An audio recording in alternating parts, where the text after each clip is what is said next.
welcome back to the third segment of Chatting with the Chamber for 2014. For our final segment of this episode, we're joined by Leo Van Asten. Leo is the Executive Director of Rhapsody Art Center in Verona. Welcome to the show, Leo. Thank you. Leo, why don't we start with the basics? Tell us a little bit about Rhapsody Art Center and how long you've been in Verona. Well, Rhapsody Art Center started off as Music by Mickey in the year 2000, and then in 2006 it incorporated as a not-for-profit and became Rhapsody Art Center. Okay. And you've been at different locations around Verona. That is true. We initially started off here in the Prairie Oak Center, and then we moved downtown, and then we moved back out here as we've grown and needed more space. Okay. And you offer music lessons. Tell us a little bit more about that. We offer lessons in most instruments. We also offer some private art lessons, art classes, music classes, and a little bit of drama. And how many people work here? How many instructors do you have? We have about 20 employees. About 20 employees. Mm-hmm. And can you just tick off a few of the instruments you teach here? Well, obviously we do a lot of piano. We do guitar, voice, flute, violin, cello, drums. And there's capability of more with the teachers that we have, but that's currently where we're at. Tell us a little bit more about you personally and what prompted you to get into the music business, and then how did you come to Rhapsody? Music was a bit of an accident. I enrolled at the UW Stevens Point as a music major and didn't really know what I was getting myself into, but here we are this many years later, and it's been working out very well. Getting into Rhapsody, as I did my master's degree in Germany, and as I was looking at coming back into the States, I was just talking with some of my friends back here saying, so where are you working these days? What are some of the options available? And a classmate of mine said, hey, you should come and check out Rhapsody. I've been working here for a while. It's a pretty great place. And so I came and interviewed when we moved back to the States, and here we are. And can you tell us a little bit more about some of the other instructors, what their specialties and backgrounds are? And wow. You don't have to name anybody specific, but it's a little bit about staff, kind of educate the viewers about who all works here. We do have a number of teachers. The range of experience is pretty broad, actually, from many of us have performance degrees. There's some that just absolutely love teaching and have done so for a very long time.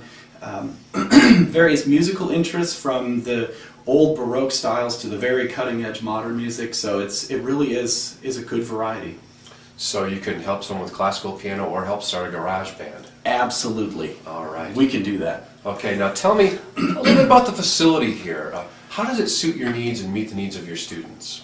Well, here currently we have 3,600 square feet, and what's great about this space is that we've got ample parking. It's a very easy to find place. I mean, it's one of the landmark buildings in the area, so you just say Prairie Oak Center and people know what you're talking about, which is very helpful. For the venue itself, we've got all the space that we need to do all of our lessons, as well as an in-house concert venue, which serves us very, very well so that our students have the opportunity to perform as well. Okay. And do you have private rooms for lessons here? Yes. Okay. Mm-hmm. And how big is the concert space? Concert space seats 50 comfortably, and we have, through an arrangement with Billings Piano Gallery, we have a loan of an instrument that's brand new, and so it's always a top-notch piano that's available for students to play on. Okay. And can you tell us about a few of the performances that you have here during the year? We do annually 2 major concert weekends for the students every year, one in December and then one in April-May timeframe. And those are great marathon weekends. We'll do about 17 recitals from Thursday to Sunday, and they're great ways to showcase the students and what they've done. But we also do a monthly faculty concert series too, so it gives the students a chance to come and see us do what we say we can do. Okay. And what has been the greatest challenge about running a music service teaching business here in Verona? I wouldn't say it's necessarily a Verona issue. Just raising awareness about the importance of arts education. It really is an important aspect of society and always has been, and just making people aware of the true benefits of it. It's not just come in to learn how to play an instrument, it's all of the things that go into that, such as learning creative problem solving, how to deal with things, how to express oneself, that sort of thing. Okay. If there was one thing about Rhapsody Arts Center that you could tell the Verona community that maybe they don't know, what would it be?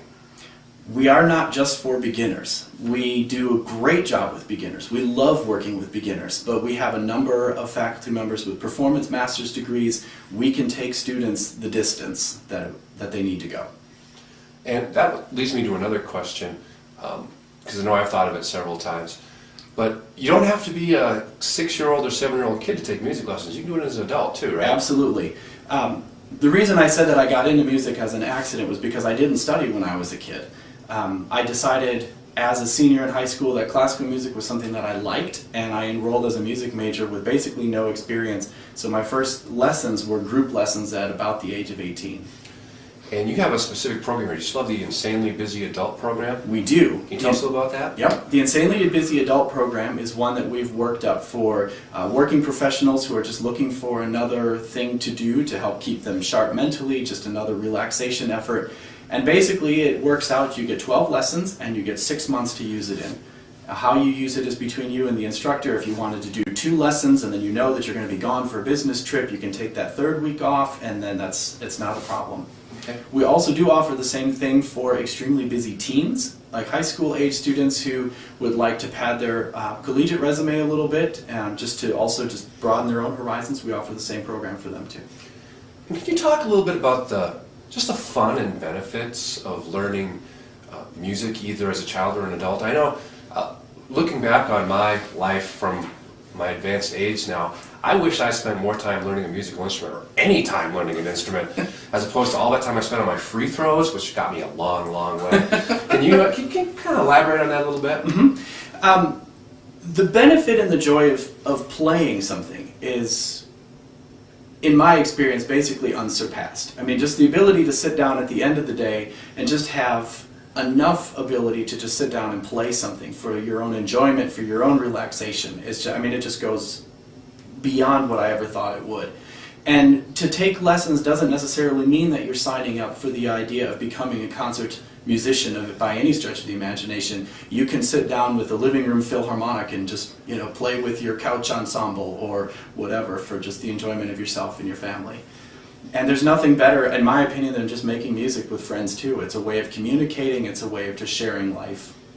And you mentioned how it keeps you kind of mentally sharp too. Can you talk about that, Tina? Studies have shown that music really does enact a tremendous amount of the brain, and there have been studies that shown that Alzheimer's patients who can't remember their own spouse will remember songs, and then those songs start to trigger other memories and start to bring things back. So because the music really does involve a tremendous amount of the brain. So music is like brain food. Absolutely. All right. And soul food. Exactly. So it looks like I need to get in here for some insanely busy music lessons. Absolutely. Take up now, another side question off of that. Do you need your own instruments to come in here and learn? It definitely helps, because if you don't have one at home, then it's going to be hard to practice. Now, obviously, you don't have to bring a piano in if that's what you're coming in for. We've got those. But your own guitar, absolutely. Yeah. Okay. Do you guys offer any kind of help with finding use instruments for folks who maybe can't afford to go out and buy a concert piano for them anymore?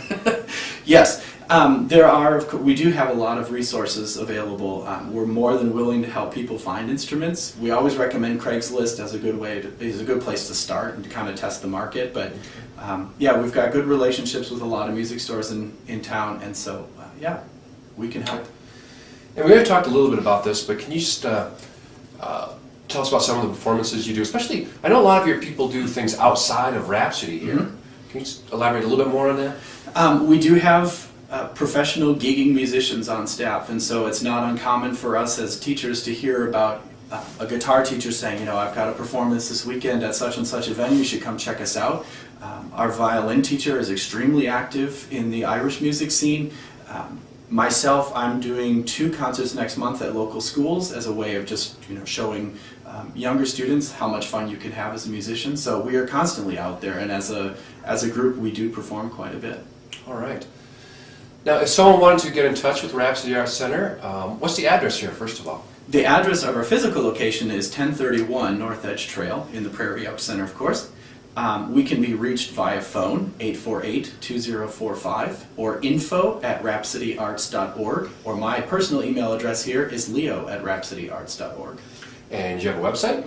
Yes, www.rhapsodyarts.org.